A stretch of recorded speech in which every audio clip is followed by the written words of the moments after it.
Welcome dear participants, welcome to the SWAYAM course. Today we are going to start with new chapter, that is module is respiratory system, week 3 lecture number 5, and we are going to start a new chapter, that is the respiratory system. So, today we will see respiratory system overview, means altogether we will see what is called as a respiration and other things in this class. Myself Dr. Mukesh Kumar Bharti, I am assistant professor in the Department of Veterinary Physiology and Biochemistry, Faculty of Veterinary and Animal Sciences, Banaras Hindu University.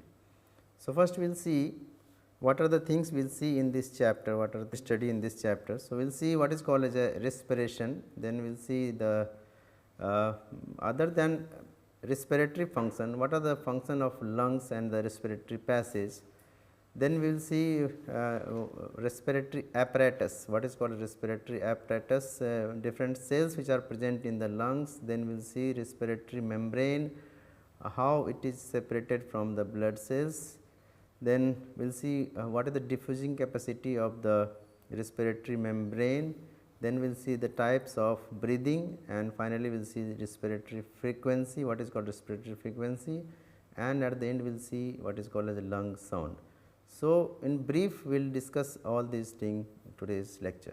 So, respiration we know, you all knows that we can live without water, without food for a day, for an hour, but we cannot live without respiration.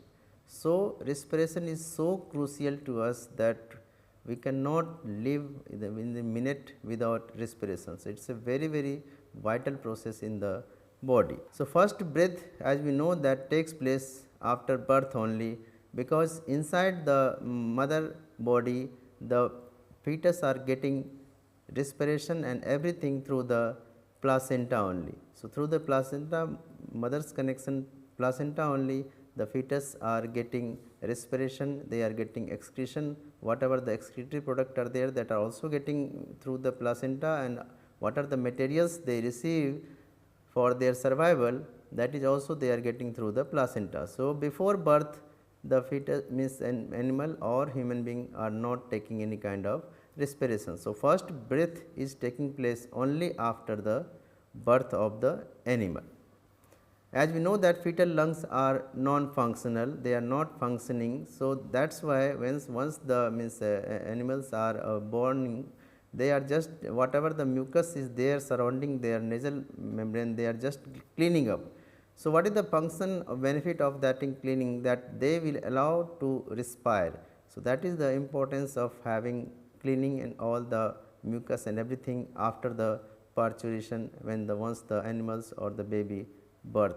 And once the respiration will start, it is a very continuous process, means it will not stop till death of the animals or the human being. So, in respiration what actually happening, what is taking place, we are taking the oxygen inside and we are just delivering the carbon dioxide outside. So, that is the basic concept of the respiration. It means the animals will obtain and use oxygen and they will eliminate the carbon dioxide outside. So, other than respiration, another term is there, that is called as a ventilation. Ventilation means simply the movement of air in and out of the lungs.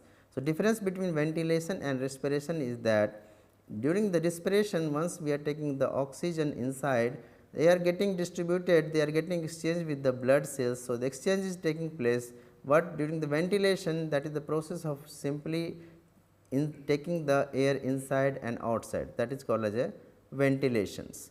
So, there are basically two types of respiration is there. One is called as external respiration and another is called as internal respiration. So, what is the external respiration? External respiration involves the exchange of respiratory gases, that is the oxygen and carbon dioxide between the lungs and the blood. So, between the lungs and the blood the exchange is taking place, that is called as a external respiration, and another is called the internal respiration, which involves the exchange of gases between the blood and the tissue.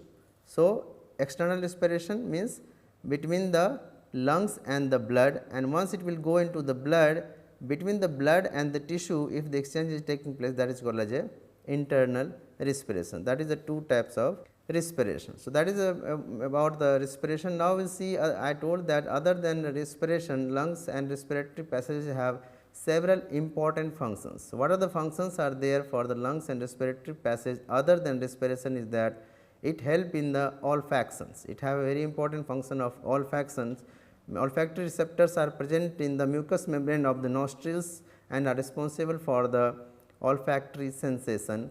Then means important function of this non respiratory passage is that it act as a speech apparatus, especially the larynx. Larynx is called as a voice box and it is called as a speech apparatus, it is also called as a sound box. So, whatever the sound we are producing, it is coming due to the larynx, which is important structure of the respiratory apparatus. Then third is that it prevents any kind of a dust particle reaching to the lungs. There are several kind of filtration is there, whatever the dust is there, that is getting trapped in the hairs which are present in the nose, and then if they once they are entering by passing this hairs, then the macrophage are there that will engulf that particles. So, they have very important role in preventing the particles which are reaching into the lungs. Then they have a defense mechanism, several cells are there that help in the providing the defense to the system, that they have a leukocytes,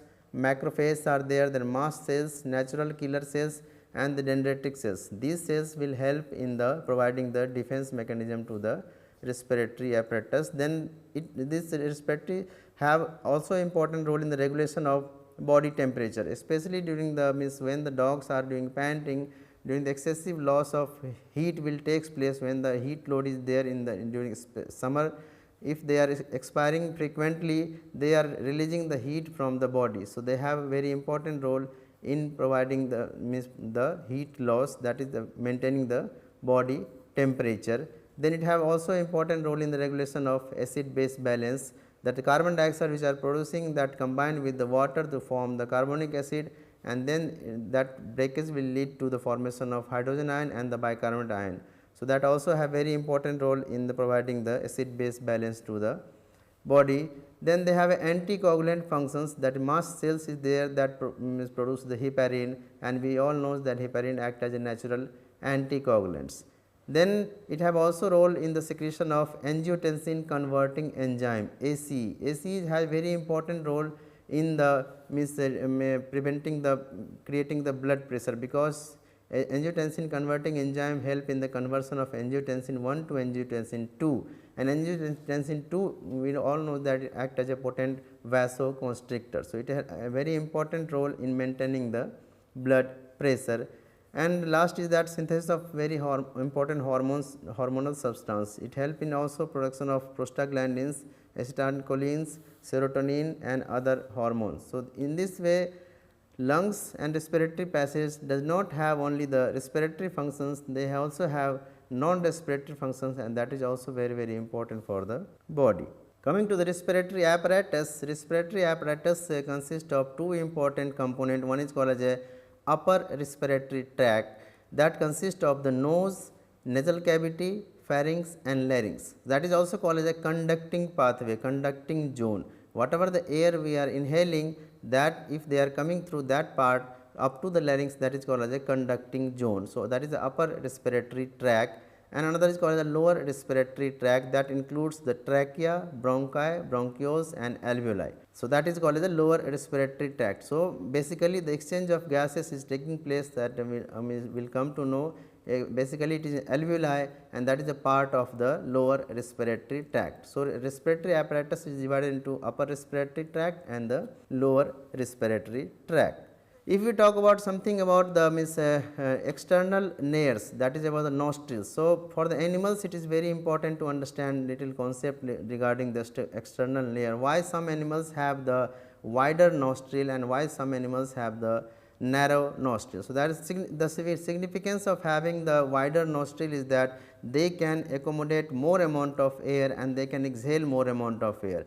Especially that type of wider nostrils are present in case of the horse, because as we all knows that horse act as a active runner, and active runner means they require more amount of air to be inhaled and more amount of air to be exhaled. So, for that they have a wider nostrils, and among these species we will say that pig have a very narrow nostrils, because they cannot expand and contract their nostrils. So, flexible nostrils and dilatable nostrils are mostly present in the horse, and very constricted nostrils are present in the pig. And one important thing is that horse is not a open mouth breathing. Open mouth breathing is not a characteristic in horse. Horse never breathe through the mouth, they always breathe through the nostril. Some important peculiarity is there in the horse, because of that they are called as a nostril breather and they are not called as a mouth breather. Why the horse is called as a nasal breather? Because the horse, in case of the horse, the soft palate is very long. If you see the anatomical structure, the hard palate is there and then the soft palate is there. So, anatomically the soft palate is very long and it will extend from the terminal of the hard palate all the way to the base of the epiglottis. So, this soft palate will extend up to the epiglottis, and then epiglottis will lie over the top of the soft palate, making the horse as a obligate nasal breather. So, they will close the any option to breathe through the mouth. So, that is why this is the epitome of the proverb. Horse is the epitome of proverb, that is called as the nose is for the breathing and mouth is for the eating. So, horse is the very important example of that one, that mouth is always used for the eating and nose is used for the breathing, because mouth breathing is not occurs in case of the horse. So, coming to the nostril, they will see the pharynx. Pharynx is caudal to the nasal cavity and it is a common passageway. It is a common passageway for both air and food. So, you can say it is a common gateway through which air is also passing and food is also passing. So, pharynx is a common pathway through which air and food are going into the body. The wall of the pharynx are supported by striated muscles, which action is assist in the deglutination, that is the swallowing. So, pharynx have very important role in the swallowing also.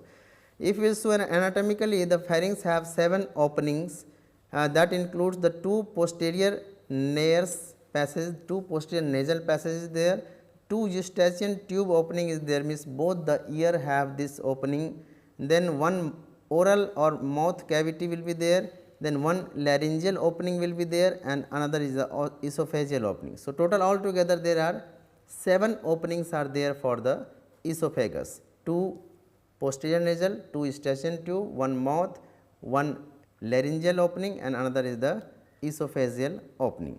Then coming to the larynx, larynx is once we will go after that pharynx, that structure, that is important structure is coming, that is called the larynx. Larynx is called as mainly the voice box. Whatever the sound is produced, that produced due to the vibration of the laryngeal muscles. So, that is also called as a voice box. It is called as the organ of phonation, and this organ of phonation is different in case of the birds. In mammals, the larynx is the organ of phonation, but in case of the birds, syrinx is called as a organ of phonation. So, in case of the birds, another structure is there like larynx, but name is different, that is called as a syrinx. Syrinx is the organ of phonation in case of the birds. Now, see what is called as a glottis. Glottis is the slit like opening between the vocal cord. It is the site of insertion of endotracheal tube for providing the assisted ventilation and for administration of inhalant anesthetic. So, glottis is a very important structure, because if the animal will fall sick, if they want to have some assisted type of respiration, then this tracheal tube, endotracheal tube must be inserted through the glottis. So, you cannot perform this type of activity when the animals are awake. So, for that kind of activity you must anesthetize animal, because if any kind of hindrance will be there, the injury may take place. So, for providing assisted ventilation you must anesthetize animal, then you insert the endotracheal tube through the glottis.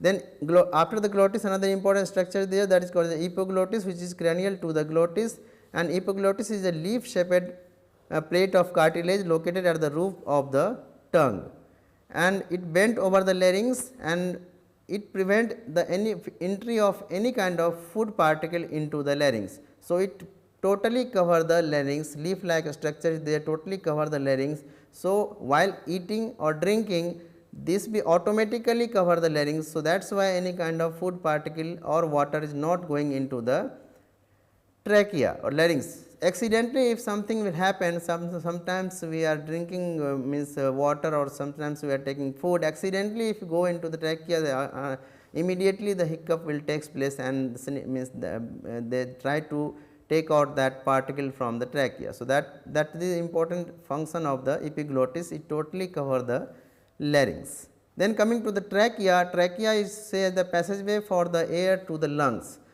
and it is divided into left and right bronchi. So, trachea, if we will see the divisions of the trachea, we will see that trachea is there, then it will divide into the primary bronchus and the secondary bronchus, and then another structure will come in the way. So, here we can see the tracheal branching, what are the branchings are there for the trachea. So, it will start with the trachea, then trachea will divide into the primary bronchus and the secondary bronchi, then it will, once the bronchi will subdivide, it will divide into bronchioles, then finally comes to the terminal bronchiole and respiratory bronchiole, and finally it will divide and make the formation of the alveolar sac. And this alveolar sac is a structure where the actual exchange of gases between the alveoli and the blood is taking place. Means this is a structure, alveoli is the structural and functional unit of respiration.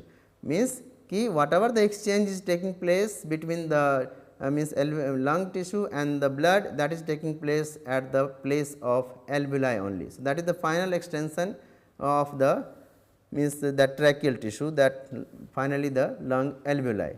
Now, we will discuss in brief about the lung, what is the peculiarity is there. Lung is a roughly conical with base resting at the cranial side of the diaphragm, and apex will close to the thoracic inlet. So, what is the peculiarity here in case of the lungs for the respiratory purpose, that we know that lungs is a organ for the respiration.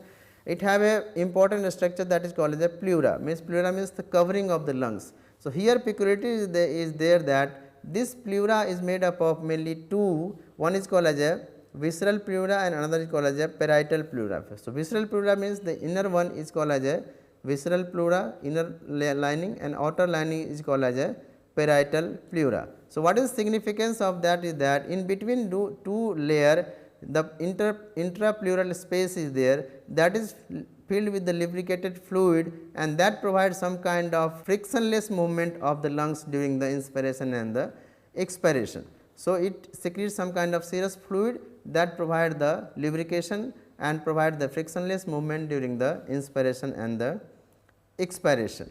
So, between these two pleura, one important structure is there, that is called as a mediastinal space. So, mediastinal space, what it contains? Mediastinal space contains important structures like it contains the vena cava, the thoracic lymph duct, esophagus, aorta, and the trachea. All these structures are coming in the mediastinal space. Now, we will see what is the function of the intrapleural fluid. So, intrapleural space, already we know that is space between the two pleura, means visceral and the parietal pleura, the space is called as a intrapleural space, and the intrapleural fluid. Intrapleural fluid is the fluid which is secreted by the visceral layer, and that is remaining in the space. So, what is the function of this? That it lubricate to prevent the friction between the two layers of the pleura, and also it involved in creating the negative pressure. That is very important part of the important function of the intrapleural fluid,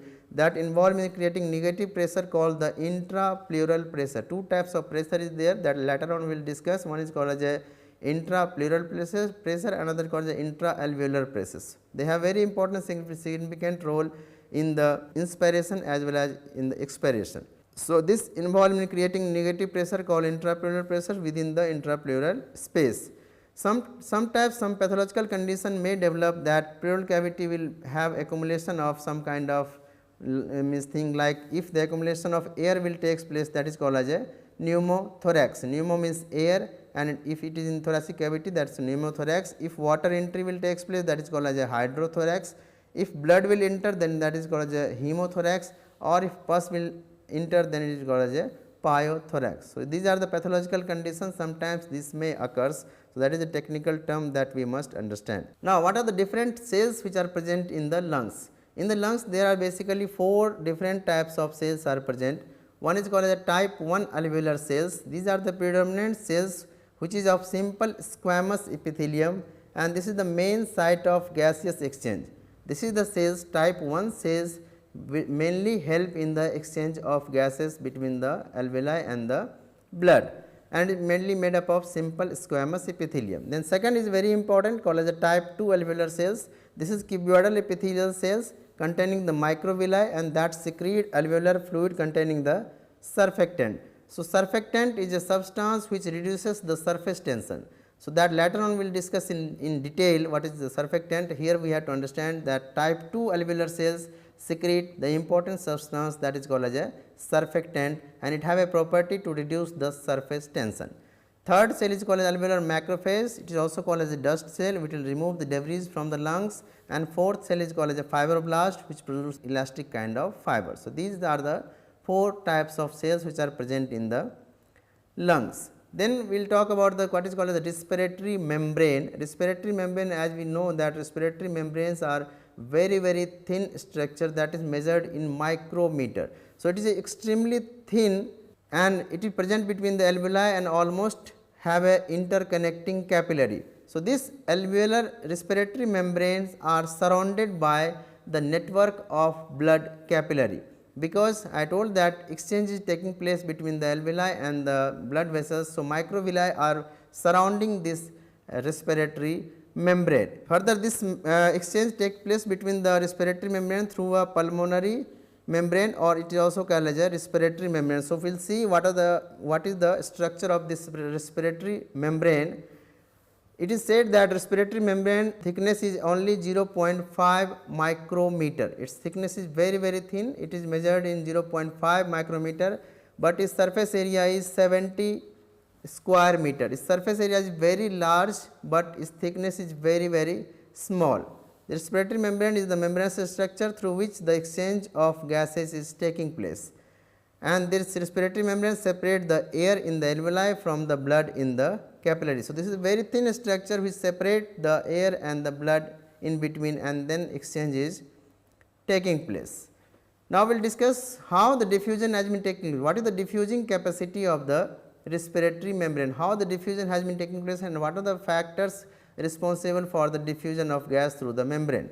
So, volume of gas that will diffuse through the membrane each minute is called as a diffusing capacity of the membrane, and it depend upon the certain factors are there, like it depend upon the thickness of the membrane, it depend upon the surface area of the membrane, it depend upon the diffusing capacity of the gas, and also depend upon the partial pressure difference between the gas of the two side of the membrane.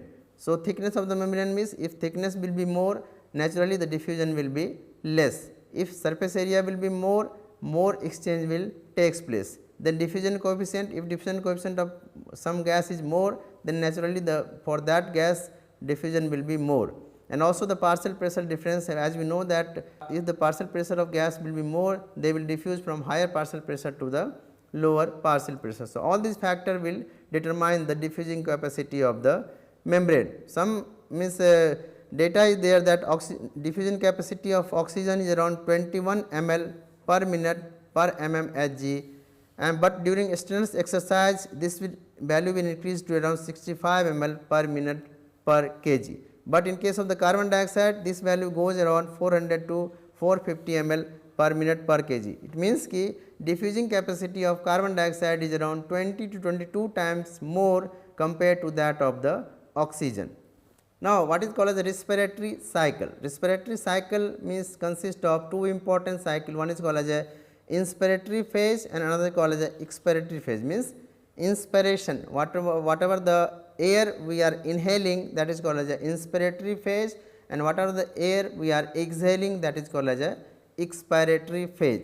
So, inspiratory phase means the enlargement of the thorax and lungs with the accompanying inflow of air. So, once we are inhaling the air, the enlargement of the thorax and lungs will take place, and this enlargement will take place due to the contraction of the diaphragm, because diaphragm is called as a chief inspiratory muscle.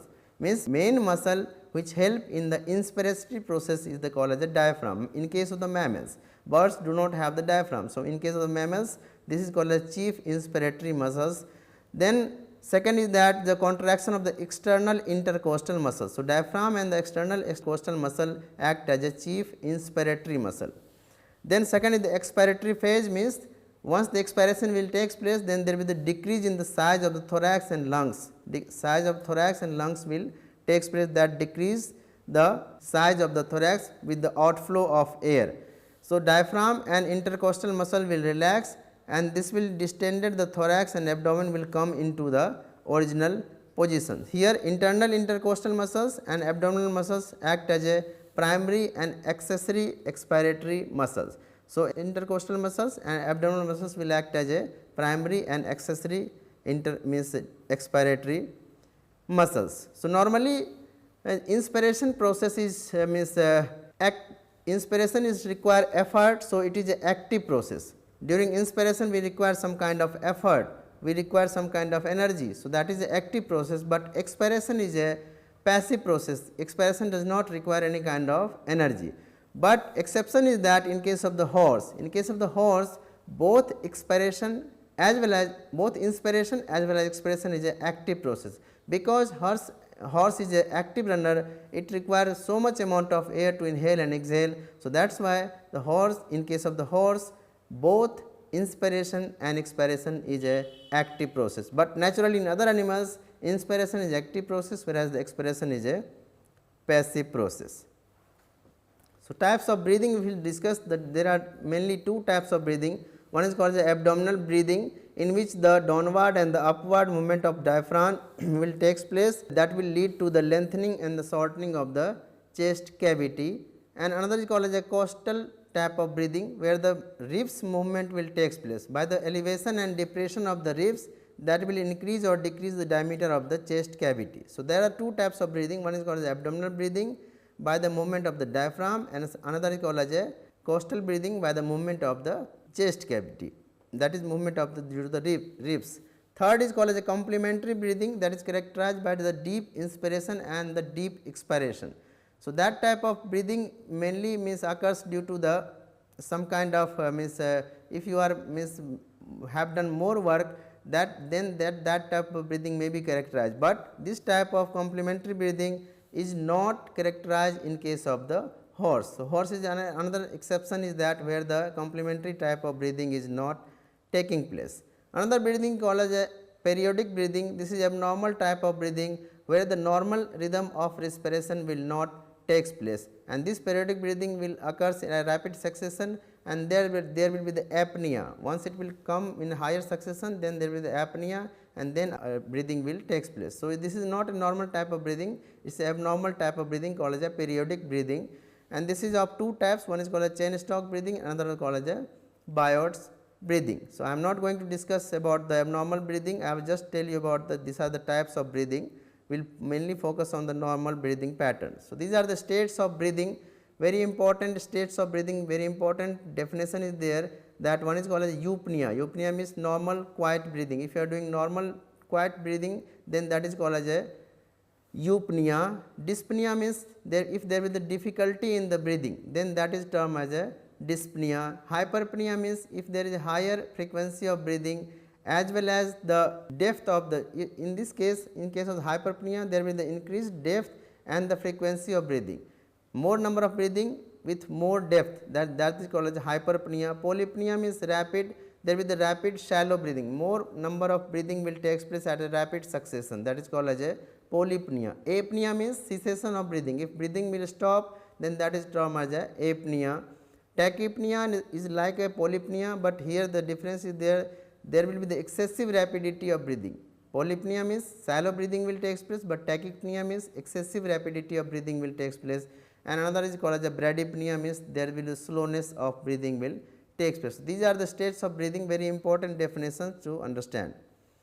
Then coming to the what is called as respiratory frequency. Respiratory frequency is nothing but number of respiration will takes place in a 1 minute. In 1 minute, how many times respiration, inspiration and expiration is taking place, that is called as a respiratory frequency. So, it generally indicate the health status of the animals. If the respiration rate is normal or if any abnormality is there, that will indicate that animal is not well. So, certain factors are there that decide the means respiratory frequency, like body size, age of the animal, exercise. If you do higher exercise, then naturally the respiratory frequency will increase. If we have excitement, then we have the higher frequency rate. Environmental temperature if higher, then at that time also we want to dissipate heat, so the respiration rate will increase. In case of pregnancy, the respiration rate are getting increased. Why it is getting increased? Because means lungs are getting less space to expand and contract, because fetus are developing. So, that occupy the most of the space. So, lungs are getting less space. So, that is why the frequency are getting increased. Then degree of filling of the digestive tract means once the animal are much fed, at that time also the respiratory frequency are getting increased. The same concept is there, that lungs are getting less space for the expansion and the contraction. And then the states of health, if the animal is well, then the respiration will be normal. If animal is not well, then the respiration frequency will change, it will either increase or decrease. So, that is the respiratory frequency. This is the respiratory frequency in different animal species. They have given the chart where the means different animal species respiration has been given, and their mean value is also given. So, we can understand from this table that which animal species has what kind of respiratory frequency. Then last one is the lung sound. What is called as the lung sound? Listening of the lung through the stethoscope is called as a auscultation. Whenever some person or animals are fall sick, then we are going to see their lung functioning. So, we are going to observe through the stethoscope, means we are doing the auscultation. So, what kind of sound will be heard, that is called as a lung sound. So, there are mainly two types of sound is there. One is called as a breath sound. Breath sound is generally normal lung sound. So, that does not create any kind of nuisance, that is called as a breath sound. And another is called as a adventitious sound, that is a abnormal type of sound. So, abnormal type of sound will produce only when some kind of disturbances is there, either the means wall will be constricted or some kind of exudate will be deposit in the way of means airway, then only this type of sound will develop. So, that is called as adventitious or the abnormal sound. Now, again the adventitious sound are further classified as a crackles and the whistles. So, what is crackles? Crackles are the edema or the exudate within the airway. If the edema or the exudate will deposit in the airway, that will produce some kind of sound that result in a crackles. Crackle type of sound will hear with the stethoscope if the animal will have the edema or the exudate within the airway. What is called wheezes? Wheezes is the airway narrowing. If the narrowing will take constriction of the airway will takes place, that produces wheezes kind of sound, mostly due to the bronchoconstriction or the constriction of the bronchial wall. So, in case of the asthma, in the case of the asthma also the bronchoconstriction has been takes place. So, that in that case the wheezes type of sound will be heard. So, in this way we have discussed means today what is called as a respiratory frequency. Then before that we have discussed about the overview, means how the respiration has been taking place. So, all these things we discussed today. So, next class we will discuss how the means exchange of gases, means transport of gases is taking place. Transport of gases means mostly the oxygen and the carbon dioxide, how it is transported in the blood, and all other things we will discuss in the next class. Thank you.